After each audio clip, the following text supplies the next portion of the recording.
नदी में उफान आता है।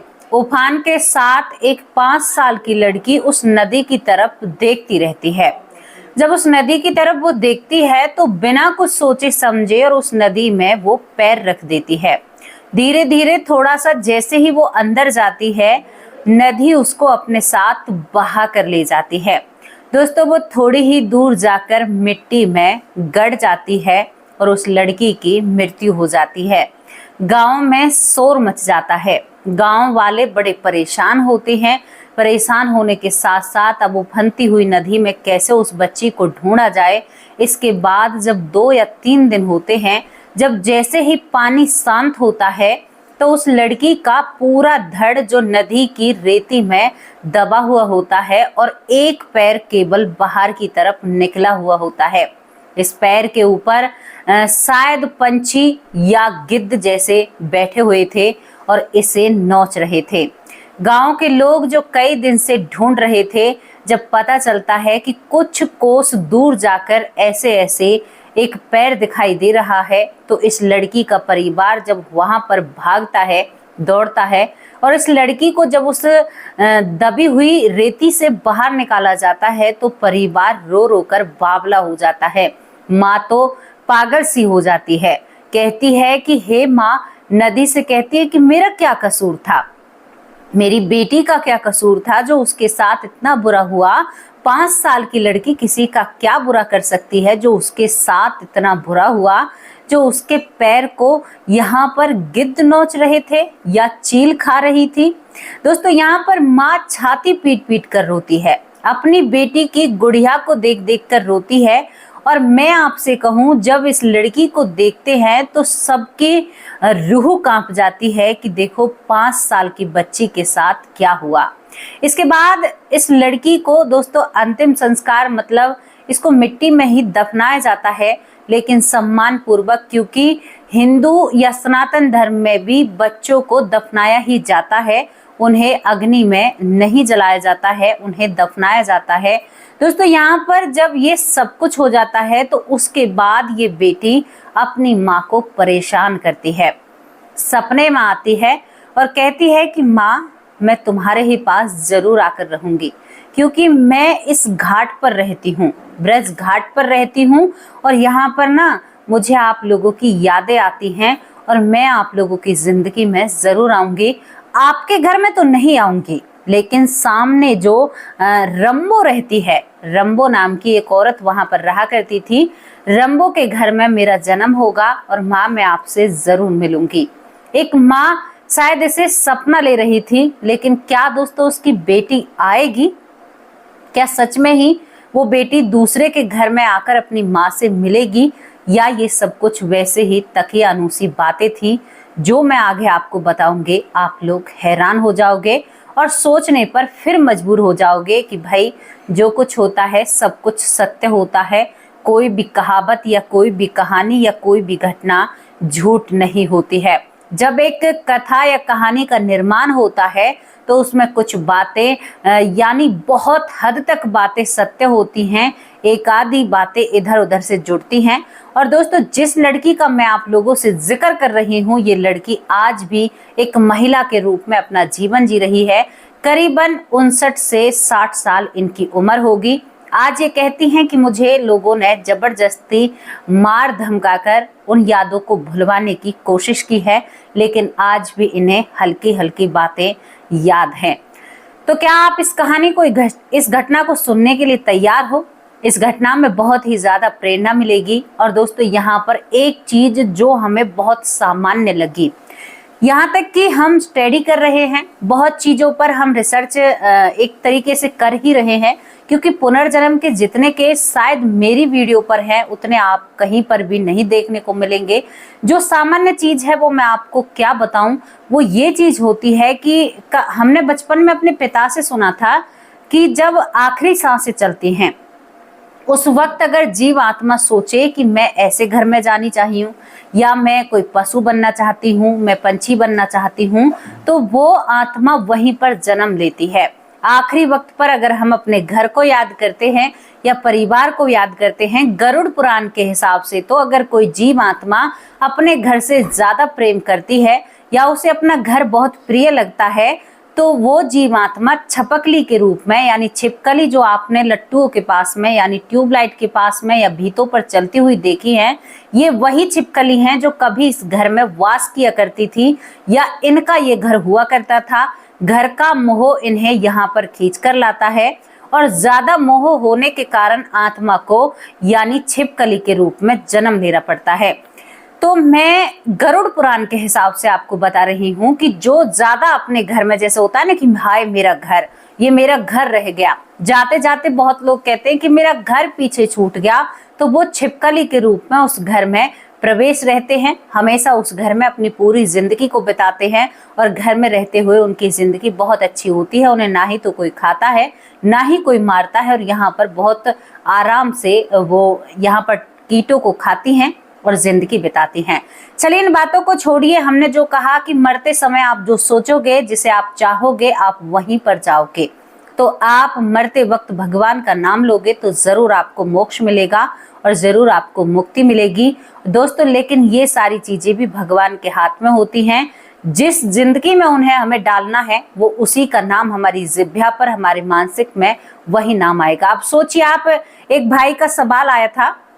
सवाल क्या होता है कि वो कहते हैं कि अरे, मैंने एक कहानी बताई थी जिसमें कुछ संत चिमटे से मारकर एक व्यक्ति से कहते हैं कि बोल राम का नाम, जबकि वो व्यक्ति काफी शराबी होता है, लेकिन एक राम के नाम की वजह से वो सभी देवों के कंधों पर झूलता हुआ फिरता है। तो उस भाई ने कहा था कि आपकी इस घटना से समाज में बुरा प्रभाव पड़ेगा, लोग पूरी जिंदगी बुरे विचार करेंगे, बुरे काम करेंगे और अंत समय में भगवान का नाम लेंगे। तो मैं उन भाई के सवाल का आज जवाब देना चाहती हूँ। नहीं मेरे भाई, ऐसा नहीं हो सकता। आप एक बात समझिए, हम पूरी जिंदगी जो काम करते हैं ना, वो काम हमारे ख्वाबों में आता है। हम पूरी जिंदगी अगर बुरे कर्म करते हैं तो अंत समय पर, मैं लिखकर आपसे कह रही हूँ, आप लिखकर रख लीजिए, अगर आप बुरे कर्म करते हो ना, या मैं बुरे कर्म करती हूँ, जो मेरा आखिरी समय होगा ना, मुझे वही सब कुछ मेरे दिमाग में दर्शेगा, क्योंकि ये प्रभु की एक लीला है। तो बिल्कुल भी इस भ्रम से बाहर निकल जाइए कि पूरी जिंदगी भक्ति नहीं करेंगे और आखिरी वक्त में भगवान का नाम लेंगे।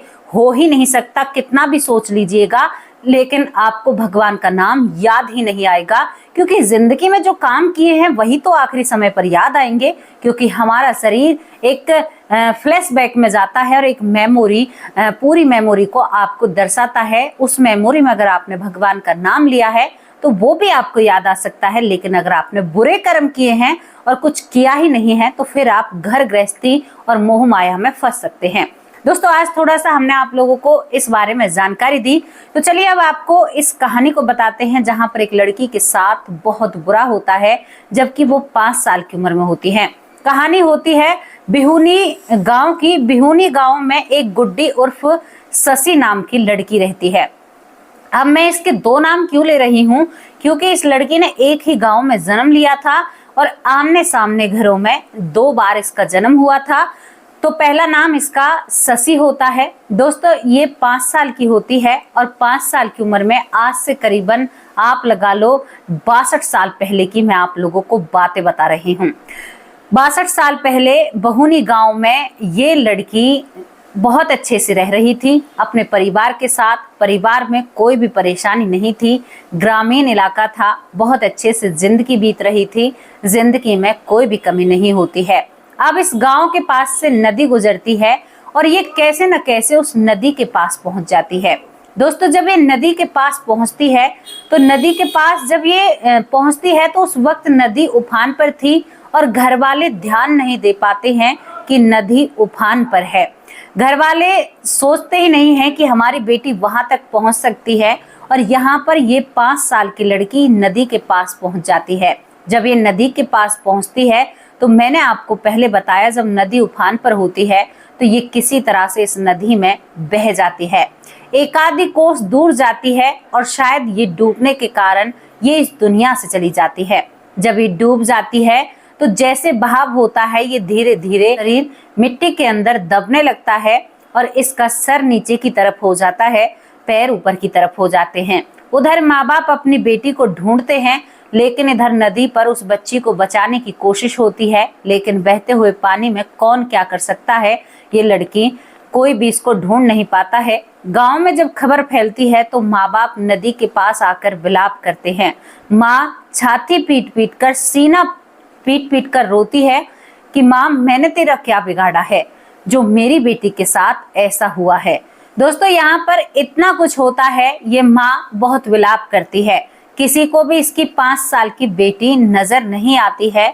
2 दिन निकल जाते हैं, माँ सोती नहीं है, खाती नहीं है, उसकी गुड़िया को देखकर रोती ही रहती है। कहती है कि मेरी लाडो, तू कहाँ चली गई, तेरे बिना मैं कैसे रहूंगी, तू तो मेरी बहुत प्यारी बेटी थी, बहुत अच्छी बेटी थी। अरे तेरा सब ही मिल जाएगा तो कम से कम मुझे तसल्ली तो हो जाएगी, मेरी बेटी का सब भी मुझे नसीब नहीं हुआ है। दोस्तों, इसी तरह से विलाप करती है, लेकिन तीसरे दिन नदी का उफान कम होता है। जैसे ही उफान कम होता है तो एक खबर इसके कानों में पड़ती है, जो रोज अपनी 5 साल की बेटी के लिए रोया करती थी। खबर क्या होती है कि एक पैर जमीन से बाहर की तरफ निकल रहा है। पूरा गांव उस पैर की तरफ बढ़ देता है। जहां से वो लड़की डूबी थी वहां से थोड़ी ही दूर ये पैर नजर आ रहा था, 1 या 2 कोस की दूरी पर।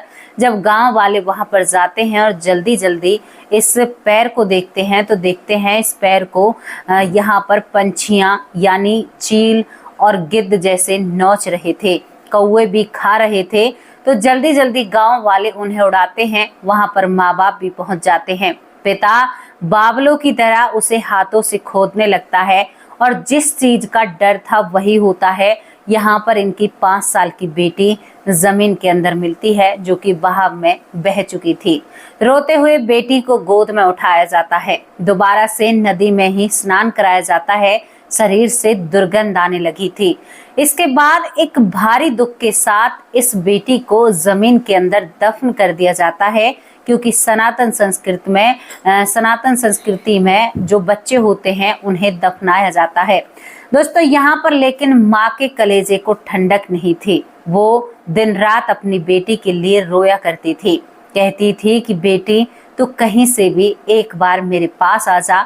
अब यहाँ पर ये दिन चल रहे थे, तभी सपने में इसकी बेटी दूर खड़ी हुई कहती है कि माँ, सो रही हो? माँ, मैं तुम्हारे पास आई हूँ। तो माँ बहुत ही गौर से इन बातों को सुनती है।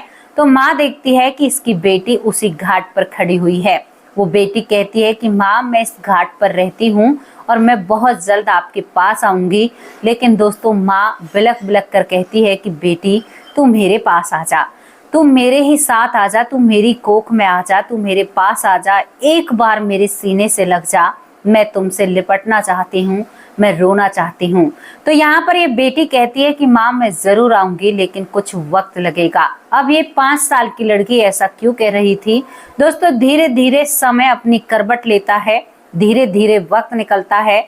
1 साल तक माँ इंतजार करती है। 1 साल से 2 साल हो जाते हैं। 2 साल का जब आखिरी महीना चलता है तो ये बेटी फिर सपने में आती है और कहती है कि माँ, सामने वाली जो रम्बो है ना, रम्बो के घर में मैं जन्म लूंगी। दिन बाद देखती है कि इस लड़की की माँ कि रम्बो की जो बेटे की बहू है वो गर्भवती है, उसके पेट में शायद कोई बच्चा है। और उसके बाद इसे अपनी 5 साल की बेटी दिखाई देने से बंद हो जाती है। अब यहाँ पर आमने सामने घर था, तो रम्बो से जब भी इस लड़की की माँ मिला करती तो कहती कि देखना, आपकी बहू को लड़की होगी। रम्बो कहा करती कि अरे तू ऐसा क्यों कहती है, बेटा हो जाएगा तो बहुत भला हो जाएगा। तो यहाँ पर ये सारी बात बताती है कि मुझे सपने में मेरी बेटी नजर आई थी और उसने कहा था कि वो तुम्हारे बेटे की बहू के गर्भ से पैदा होगी। दोस्तों, जिस बात को ये कहा करती थी, 9 महीने बाद एक खूबसूरत सी लड़की पैदा होती है। तो यहाँ पर इस लड़की की माँ कहती है रम्बो से कि काकी, मैंने कहा था ना तुम्हारे घर में लड़की होगी और ये मेरी ही बेटी है। लेकिन रम्बो इस बात को नहीं मानती है, पूरा परिवार इस बात को नहीं मानता है। लेकिन विधि का विधान, और कहते हैं ना, प्रकृति अपना कार्य करती है, चाहे कोई करे या ना करे। धीरे धीरे जैसे समय बीतता है तो 2 साल की जब इस रम्बो की पोती होती है, जिसका नाम गुड्डी उर्फ ससी रखा जाता है। दोस्तों, गुड्डी यहाँ पर घूमते घूमते जाकर अपनी माँ का पल्लू पकड़ लेती है, जो नाते में इसकी चाची लगती है। उससे कहती है कि मेरी माँ, तू कैसी है? मेरी लाडो माँ, तू अच्छी तो है ना? तू कैसी है? तू ठीक है? देखो मैंने अपना वादा किया था और मैंने अपना वादा पूरा किया है। और इसे एक झाले से कहती है कि नीचे बैठो और इसके गाल पर एक प्यार भरा प्यार देती है और कहती है कि मैं वापस आ चुकी हूँ। मैं भले ही इनके घर पैदा हुई हूँ लेकिन बेटी तुम्हारी हूँ। इन बातों को सुनकर उस महिला के रुए खड़े हो जाते हैं और वो खुशी के मारे झूम उठती है और कस के इस बच्ची को गले लगा लेती है। 2 साल तक इस बच्ची पर इस महिला की नजर होती है, यानी 2 साल से इस बच्ची पर ये महिला नजर रख रही थी। दोस्तों, नजर रखते रखते आज ये बच्ची इससे कह ही देती है कि मैं तेरी बेटी हूँ और यहाँ पर ये बात सिद्ध हो जाती है। इसके बाद यहाँ पर जो रम्मो की पोती होती है गुड्डी, अक्सर इनके ही घर रहती है। अपनी दादी से कहती है कि तुम मेरी सगी दादी थोड़े ही हो, तुम नहीं हो, मैं तो इस घर की बेटी हूँ जो नदी में डूबकर इस दुनिया से गई थी। मैं तो इनकी बेटी हूँ। हाँ, तुम्हारे घर जरूर आई हूँ। तो वो बड़ी खूबसूरत लगा करती थी इन बातों को जब कहा करती थी, लेकिन रंबो को ये बात बर्दाश्त नहीं थी। रंबो इसे चाकी पर बैठाकर उल्टा घुमा देती है, डॉक्टर से इसका ट्रीटमेंट चलाती है, कई बातें करती है कि नहीं, ऐसा नहीं हो सकता, तो सामने वालों की बेटी नहीं बन सकती। लेकिन दोस्तों, एक बुजुर्ग महिला बच्ची की जिद के आगे हार मान जाती है, क्योंकि जब तक गुड्डी 3 साल की होती है 3 साल तक वो रट लगाए रखती है। जब गुड्डी को उनके परिवार से मिलने से बंद कर दिया जाता है, जिसका जन्म हुआ था, तो वो बीमार पड़ जाती है और ये परिवार हार थक कर अब इस घर से चलन बनाने लगता है और यहाँ पर गुड्डी को उनके घर जाने देता है। कहते हैं कि गुड्डी अपनी माँ की, जो उसकी नाते में चाची लगती है, उसकी गोद में घंटों तक बैठी रहा करती, उसके चेहरे को ही निहारती रहा करती और कहती, देखो माँ, मैंने अपना वादा पूरा कर दिया ना, मैं कभी भी अपने वादे से पीछे नहीं हट सकती। आप सोच कर देखिए कि 3 साल का बच्चा इतनी बड़ी बड़ी बातें करे तो फिर कैसा लगेगा। ये बातें सत्य ही लगेंगी ना, जब 3 साल का बच्चा ऐसी बातें करता है।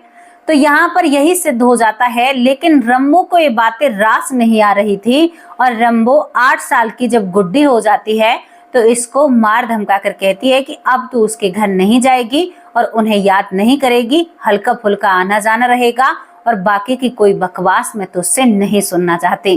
दोस्तों, धीरे धीरे यहाँ पर गुड्डी उर्फ शशि बड़ी होने लगती है और वो भी इस दुनियादारी को समझने लगती है कि वो मेरा बीता हुआ कल था और जो चल रहा है वो आने वाला कल है। लेकिन इसका माँ से जो प्यार होता है, जब तक इसकी माँ मरती है तब तक जो चाची लगती है वो माँ थी पिछले जन्म में, तब तक ये उससे बेइंतहा प्यार करती रहती है और धीरे धीरे वक्त अपनी करवट लेता है। यहाँ पर बड़ौत में इस गुड्डी उर्फ शशि की शादी होती है।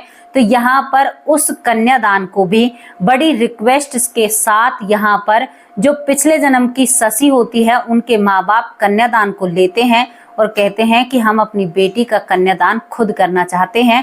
दोस्तों, आमने सामने घर था, पड़ोस का मामला था, तो यहाँ पर रम्मो भी कुछ नहीं कर पाती हैं और ये अपनी उस बेटी का कन्यादान लेते हैं जो बेटी इस दुनिया में थी ही नहीं, जिस बेटी का इस दुनिया में वजूद नहीं था, उस बेटी का ये अपने हाथों से कन्यादान करते हैं और उस बेटी की डोली को कांधा लगाते हैं। बेटी के पति को जमाई मानकर बेटी को बुलाते हैं, चलाते हैं, सब कुछ चलता है। लेकिन आज गुड्डी की माँ इस दुनिया में नहीं है, पिता भी नहीं है। गुड्डी करीबन 59 साल या 59 या 60 साल की उम्र उनकी है और गुड्डी कहती हैं कि मैं बातें भूल तो चुकी हूँ लेकिन मुझे मेरी माँ बहुत याद आती है। दोस्तों, ये घटना हमने आप लोगों को सुनाई, ये सत्यता पर रखी हुई एक घटना है और ये बिल्कुल 100% सत्य है, जो एक लड़की के साथ घटा था, जो इस दुनिया से जाने के बाद भी वापस आ जाती है। तो आपको कैसी लगी इसके बारे में अपनी राय जरूर रखना। और एक चीज जो सामान्य हर घटना में लगती है कि जिसके साथ हादसा होता है या जिसके साथ नाइंसाफी होती है या कोई गड़बड़ी होती है, वो इंसान जीव आत्मा जिससे अपना बीता हुआ कल याद रहता है। हर किसी को अपना बीता हुआ कल याद नहीं रहता। ये तो 100 लोगों में से करीबन 2 या 4 लोगों को बीता हुआ कल याद रहता है। हाँ, इतना मैं कह सकती हूँ कि हर इंसान को बीता हुआ कल अपने सपने में थोड़ा थोड़ा नजर आता है या अपने सपने में दिखाई देता है। कितने लोगों को अपना बीता हुआ कल या ऐसी जगह सपने में दिखाई देती हैं जिनसे उनका कोई ताल्लुक ही नहीं है, या वो जगह उन लोगों ने फोन या टीवी पर भी नहीं देखी है, जो जगह उनके सपनों में आती हैं। मुझे कमेंट बॉक्स में ये जानकारी जरूर देना कितने ऐसे लोग हैं जिन्हें अपने बीते हुए जन्म की याद सपने में याद आती है। मेरा अनुमान तो मैं आप लोगों को बताऊं, हर किसी इंसान को ऐसा सपना जरूर आता होगा। जो जगह उन लोगों ने नहीं देखी है उस जगह को वो सपने में देखते हैं, जो लोग उन लोगों ने नहीं देखे हैं उन लोगों को वो सपने में देखते हैं। ये बात मैं क्यों कर रही हूँ? जब साइंस के आगे इन बातों को करते हैं तो साइंस हमारी क्या कहती है? साइंस कहती है कि सपने में एक हफ्ते का जो किरदार रहता है आपकी जिंदगी का वो दिखाई देता है।